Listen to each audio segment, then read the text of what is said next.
اللہ اکبر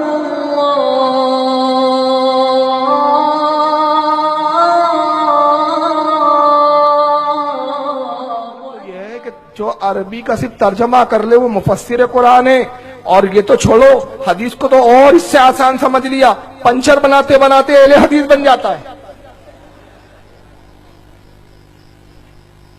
puncture بنا رہا ہے کنارے، پوچھا گیا کون سی جماعت سے تعلق رکھتے؟ اہل حدیث ہوں میں۔ ذرا اہل حدیث کی تعریف بھی تو بتاؤ۔ ہم جماعت اہل حدیث سے وابستہ ہیں، اور معاف کیجئے گا، جماعت اہل حدیث فرقہ نہیں ہے، جماعت اہل حدیث امت کا نام ہے، جماعت کا نام ہے۔ فرقہ شخصیتوں کی بنیاد پر بنتا ہے، جس کا نام کتاب و سنت کی بنیاد پر رکھا گیا ہو کبھی فرقہ نہیں ہو سکتا ہے۔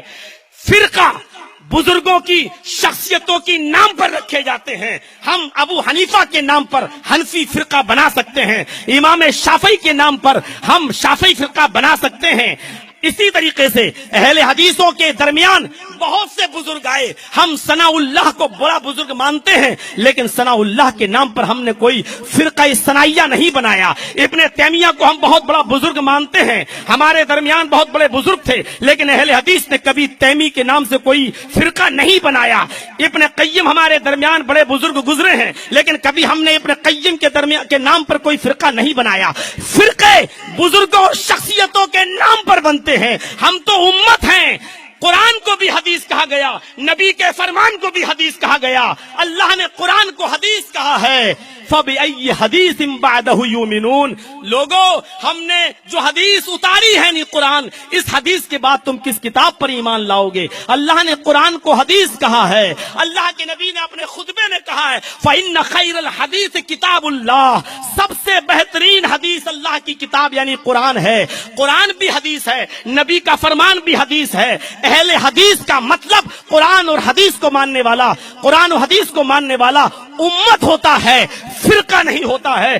جو بھی قرآن اور حدیث کو مانتا ہے وہ امت کا فرد ہے۔ اگر ایک حنفی قرآن و حدیث کو مانتا ہے تو وہ بھی اہل حدیث ہے، ایک شافعی اگر قرآن و حدیث کو مانتا ہے تو وہ بھی اہل حدیث ہے، ایک بریلوی اگر قرآن و حدیث کو مانتا ہے تو وہ بھی اہل حدیث ہے۔ اہل حدیث کوئی مولوی جرجیز کی بات کی جاگیر نہیں ہے کہ وہ صرف وہ اور اس کے چاہنے والے اور ماننے والے اپنے آپ کو اہل حدیث کہیں۔ اہل حدیث امت کا نام ہے، اہل حدیث فرقے کا نام نہیں ہے۔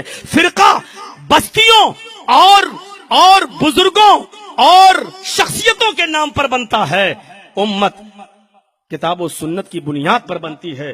اہل حدیث کو کبھی فرقہ کہنے کی کوشش نہ کیجیے میرے بھائیوں، بلکہ اہل حدیث بننے کی کوشش کیجیے، یعنی شخصیت پرستی سے نکل کر اور ذات برادری سے نکل کر، شہریت سے نکل کر، ضلع سے نکل کر ہمیں اور آپ کو یہ چاہیے کہ کتاب و سنت کی طرف ہم اپنے آپ کو منسوب کریں، کیونکہ انسان ہونے کے اعتبار سے سب سے خطائیں ہوئی ہیں۔ معصوم عن الخطا اگر کوئی تھے تو وہ صرف جناب محمد رسول اللہ صلی اللہ علیہ وسلم تھے۔ مجھے کوئی تنقید نہیں کرنا ہے، ایک چھوٹی سی بنیادی بات تھی جو میں نے آپ کی طرف۔ ہر دور میں ہر حال میں حق بات کریں گے، ہم عظمت اصحاب کی ہی بات کریں گے۔